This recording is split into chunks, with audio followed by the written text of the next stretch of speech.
In this video, I'm going to show you how to make a scatter plot. A scatter plot is a graph that compares two numerical data sets. So what you need is you're going to go to the contracts page.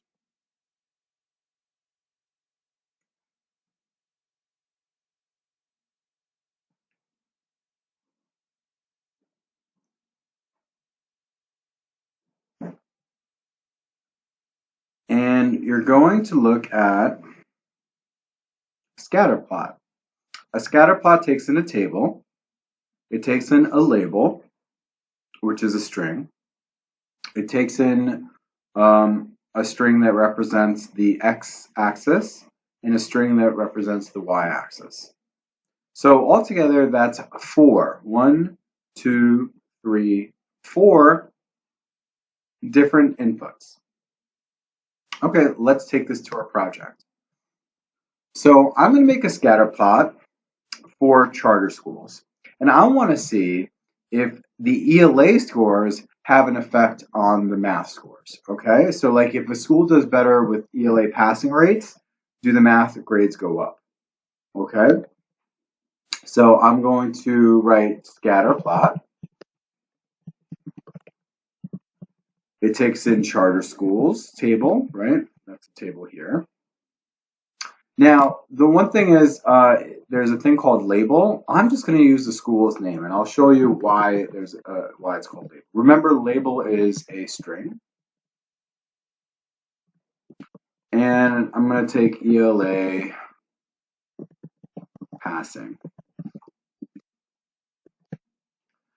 So you see it's four things: the table, the label, what's going to be your x-axis, and what's going to be your y. Hit enter. So remember how I told you there's a thing called label? So watch. When I go over here, the label for this is the name of the school. Here's the name of the school. So here we see it's what we call an exponential. So the better a school does in ELA, the higher the math score. And the better they do in ELA, the higher the math, which is interesting. Maybe students just don't know what the math test is asking. So maybe if you have better reading comprehension, you can. Okay, let's look at this one.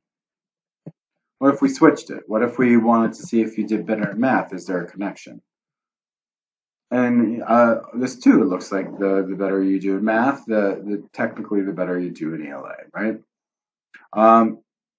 If you want it, so you decide which one, then the second scatter plot should be for public schools. Now, if you wanted to, there's a thing called R value, and they even actually talked about LR plot in the directions for your paper. So let's write it out, LR plot. And actually, let's just take this and do LR plot for, yeah. So if I hit enter, so it draws this line for me. And you see this R, So anything above 0.7 is strong. So it looks like there's a strong correlation that if you do better with, so LR means linear regression. So let's do ELA. So if you change the word scatter to LR, it does the same thing, but instead it has a line in there plus the R. And notice it's about the same. So you could say that there is a strong correlation between ELA passing and math passing. So if a school, and vice versa. So if a school does better in ELA, it will probably do better in math.